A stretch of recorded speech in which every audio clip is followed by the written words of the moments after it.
दोस्तों, आज मैं आपसे बात करूंगा, अगर आप किसी भी वेबसाइट के ऊपर जाते हो, वहां पे आप टर्म्स एंड कंडीशन बिना पढ़े एक्सेप्ट कर लेते हो, तो क्या आप उन टर्म्स और कंडीशन से बाउंड होते हो?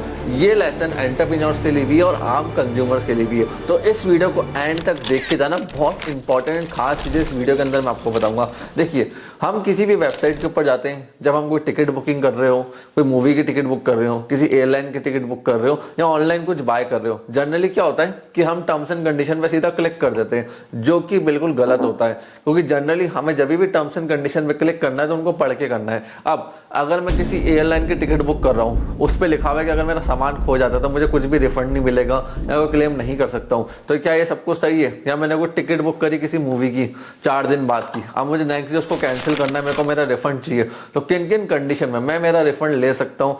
अब जो ऑनलाइन बुकिंग वाले इन्होंने लिख दिया कि नो रिफंड, कोई रिफंड मिलेगा ही नहीं, एक बार आपने बुक कर दिया, आपका पूरा पैसा गया, तो कौन सी कंडीशन में मेरा पूरा पैसा काट सकते हैं? सारी चीजें मैं आपको इस वीडियो के अंदर बताऊंगा। देखिए, जब भी आप किसी भी वेबसाइट पे जाते हो और आप बिना टर्म्स एंड कंडीशन के पढ़े यस कर देते हो ना, तो आप अपने पार्टली राइट्स को वेव करते हो, उन राइट्स को वेव करते हो जिनको लॉ ने डिसाइड नहीं करा है। अगर किसी भी राइट को लॉ ने डिसाइड कर रखा है और टर्म्स एंड कंडीशन में वो चीज आपके अगेंस्ट में लिखी हुई है, तो वो राइट आपका वेव नहीं होता। इस चीज का ध्यान रखना। आप समझे बात को? जैसे लेट सपोज कोर्ट ने, लॉ ने क्या रखा है कि रिफंड देना मैंडेटरी है। अब सामने वालों ने मना ही कर दिया कि रिफंड नहीं देंगे, तो उस केस के अंदर वो टर्म्स एंड कंडीशन एप्लीकेबल नहीं है, आपको रिफंड मिलेगा, ठीक है। बट जैसे डोमिनोज का एक टर्म्स एंड कंडीशन है 30 मिनट डिलीवरी। अब 30 मिनट डिलीवरी किसी लॉ के अंदर डिफाइन नहीं है, वो तो डोमिनोज अपनी पॉलिसी के अंदर लेकर आया है। उसके अंदर वो कंडीशन डाल दे कि अगर ट्रैफिक ज्यादा हो गया, बारिश हो गई, कोई प्रॉब्लम हो गई, तो 30 मिनट्स की जगह हमें 60 मिनट्स रख सकते हैं। तो वहां पे आपके जो राइट है वो वेव हो जाएंगे, अगर आप उनकी टर्म्स एंड कंडीशन को एक्सेप्ट कर लेते हो। इस चीज का ध्यान रखना। अब देखो, एयरलाइन, जैसे एयरलाइन में हम जाते हैं, वहां पे हम टिकट बुक कर लेते हैं। अब एयरलाइन वालों ने लिख दिया कि मैक्सिमम कंपनसेशन आपको 50,000 रुपए का ही मिलेगा अगर एयरलाइन क्रैश हो जाती है, आपकी किसी की डेथ हो जाती है।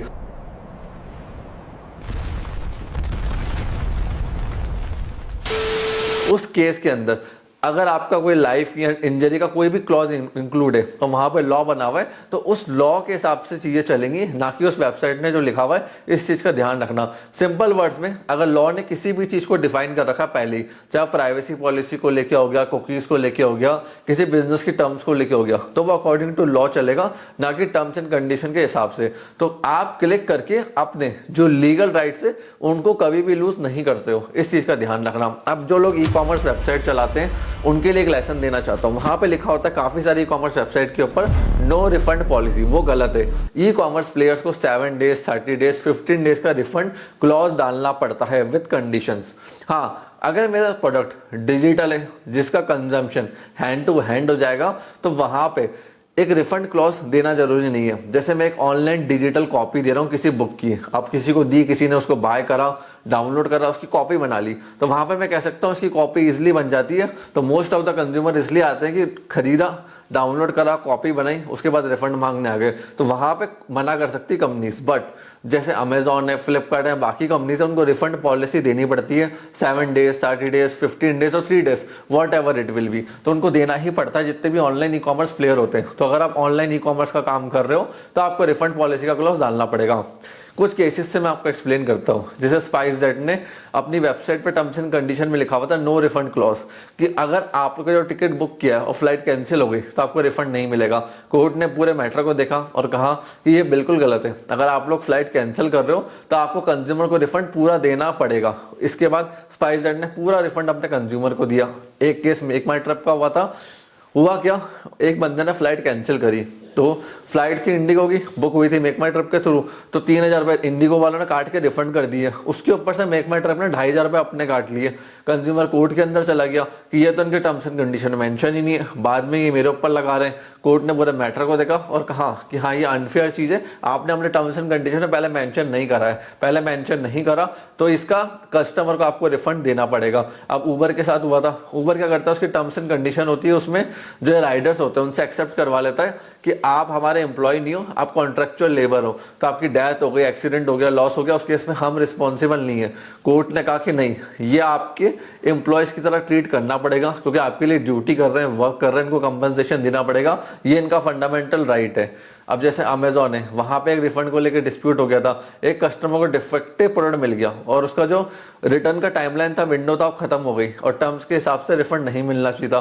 कंज्यूमर कोर्ट में पूरा केस गया, कोर्ट ने देखा कि आइटम ही पूरा डिफेक्टिव है, उस पर ना अमेजोन ने कोई एक्शन लिया ना कंपनी ने कोई एक्शन लिया। तो कोर्ट ने बोला कंज्यूमर प्रोटेक्शन एक्ट के अंदर सामने वाले को लिमिटेशन को एक्सटेंशन का टाइम दिया गया और अमेजोन को कहा कि इनको पैसे रिफंड करो, प्रोडक्ट को वापस लो। फिर स्विगी का भी केस हुआ था जो कि चल रहा है, जैसे उबर का हुआ था। स्विगी ने भी कहा था कि हम कोई इंसेंटिव्स या जो हमारे इंडिपेंडेंट कॉन्ट्रैक्टर जो राइडर्स घूमते हैं ना, ये हमारे एम्प्लॉयज नहीं है, टर्म्स एंड कंडीशन उन्होंने एक्सेप्ट कर रखी है। कोर्ट ने बोला कि इनको भी एम्प्लॉय का दर्जा देने चाहिए क्योंकि गिग वर्कर्स होते हैं, ये कहाँ पे जाएंगे, बहुत संख्या इनकी बढ़ती है हिंदुस्तान के अंदर। अभी इसका डिसीजन आना पेंडिंग है, इस चीज का ध्यान रखना। सो नेक्स्ट टाइम आप किसी भी वेबसाइट के टर्म्स एंड कंडीशन पे एग्री करते हो, कॉन्ट्रैक्ट्स उनके साथ एंटर करते हो, चाहे वो फेसबुक है, इंस्टाग्राम है, अमेजॉन है, फ्लिपकार्ट है, उबर है, कोई भी ऑनलाइन प्लेटफॉर्म है, तो आपके जो लीगल राइट्स है, जो लॉ ने स्टैब्लिश कर रखे हैं, वो कभी वेव नहीं होते।